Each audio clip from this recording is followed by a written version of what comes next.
नमस्कार। हमारे कहानी लोक चैनल पर आपका स्वागत है। हमारे चैनल को सब्सक्राइब, लाइक, शेयर, कमेंट ज़रूर करिए। बस इतना ही कहना चाहती हूँ। तो चलो कहानी शुरू करते हैं। माटी की खुशबू, सोनिया और गणपत की कहानी। भूमिका। महाराष्ट्र के एक छोटे से गांव ढोलवाड़ी में हरियाली से लहलहाते खेत, बैलों की घंटियों की आवाज़ और मिट्टी में सने हुए पामों की निशानियां हर ओर दिखाई देती थीं। ये गांव अपने साधारण लेकिन मेहनती लोगों के लिए जाना जाता था।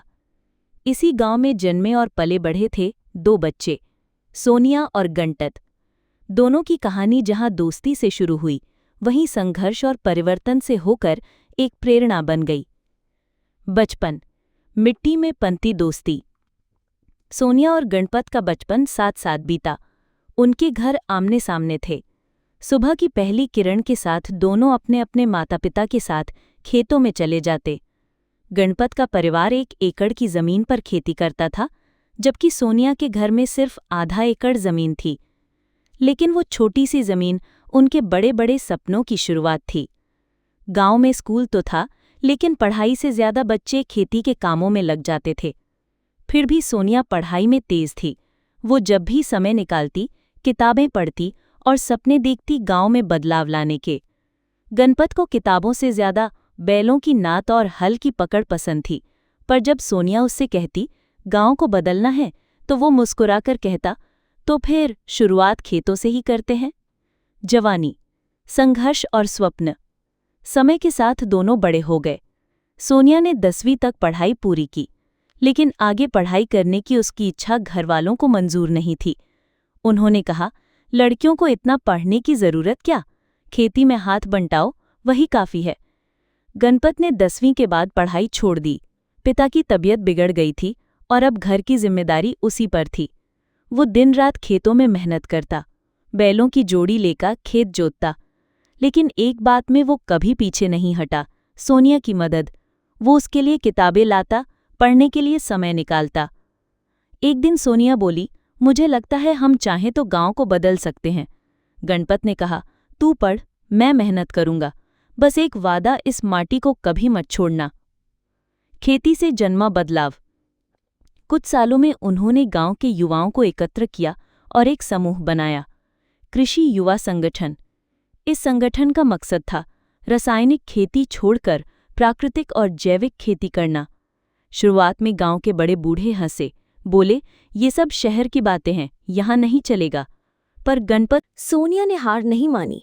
उन्होंने गोबर से खाद बनाई, नीम का कीटनाशक तैयार किया और बिना रासायनिक खाद के धान उगाया। और जब फसल आई तो पहले से 2 गुनी मात्रा में। अब लोग आने लगे, पूछने लगे, क्या किया ऐसा। इसी दौरान सोनिया ने गांव की महिलाओं को इकट्ठा किया। उन्होंने महिला सहायता समूह बनाया, जिसमें महिलाएं पापड़, अचार, मसाले और हस्तशिल्प का काम करने लगीं। उनके उत्पाद पास के शहरों में बिकने लगे। गणपत कहता, तू सपने देखती है, मैं उन्हें जमीन पर बोता हूँ। प्यार की अनकही शुरुआत। दोनों के बीच का रिश्ता अब दोस्ती से आगे बढ़ चुका था। एक दूसरे की आंखों में सपने पढ़ लेते थे।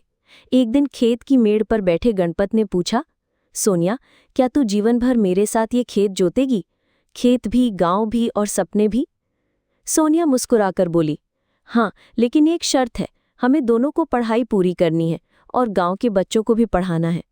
गणपत ने उसका हाथ थाम लिया। उन्होंने ओपन यूनिवर्सिटी में दाखिला लिया।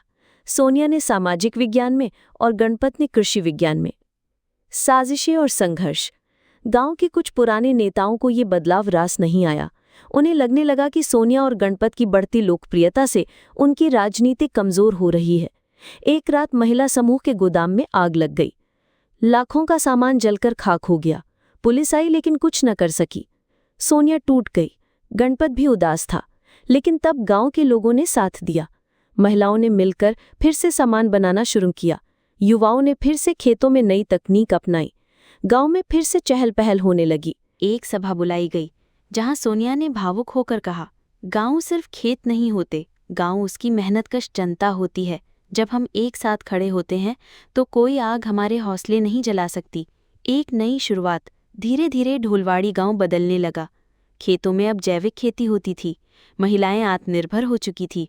बच्चों के लिए डिजिटल क्लास शुरू हो गए थे। गणपत अब गांव का सरपंच बन चुका था, लेकिन वो कभी कुर्ता पायजामा पहनकर ऑफिस नहीं जाता था। आज भी माटी से सने कपड़े पहनकर खेतों में ही दिखता था। सोनिया अब जिला परिषद की सदस्य थी, लेकिन हर सुबह महिलाओं को पढ़ाने जाती थी। और फिर एक दिन उन्होंने शादी कर ली, बिना किसी शोरगुल के। बस गांव के मंदिर में एक वादा लिया, हम जीवन भर गांव की सेवा करेंगे। अंत। प्रेरणा की मिसाल। आज ढोलवाड़ी गांव एक मिसाल बन चुका है। देश विदेश से लोग वहां जैविक खेती सीखने आते हैं। महिलाओं के काम की सराहना होती है। सोनिया और गणपत की जोड़ी अब सिर्फ एक प्रेम कहानी नहीं, बल्कि बदलाव की पहचान बन चुकी है। वे बताते हैं, हमें शहर नहीं जाना पड़ा, गांव को ही शहर बना दिया। बस जरूरत थी माटी से प्रेम करने की। उपसंहार। सोनिया और गणपत की कहानी बताती है कि परिवर्तन के लिए बड़े साधनों की नहीं, बस सच्चे इरादों की ज़रूरत होती है। जब खेत की मेड़ पर खड़े होकर कोई सपना देखा जाता है, तो वो कभी न कभी खेत की लहराती फसल बन ही जाता है। हमारे चैनल को सब्सक्राइब, लाइक, शेयर, कमेंट ज़रूर करिए। बस इतना ही कहना चाहती हूँ। तो चलो मिलते हैं अगली नए फ्रेश कहानी में। तब तक के लिए नमस्कार। और हाँ, कमेंट करिए आपको किस टॉपिक पर कहानी चाहिए, उसका नाम लिख लीजिए। धन्यवाद।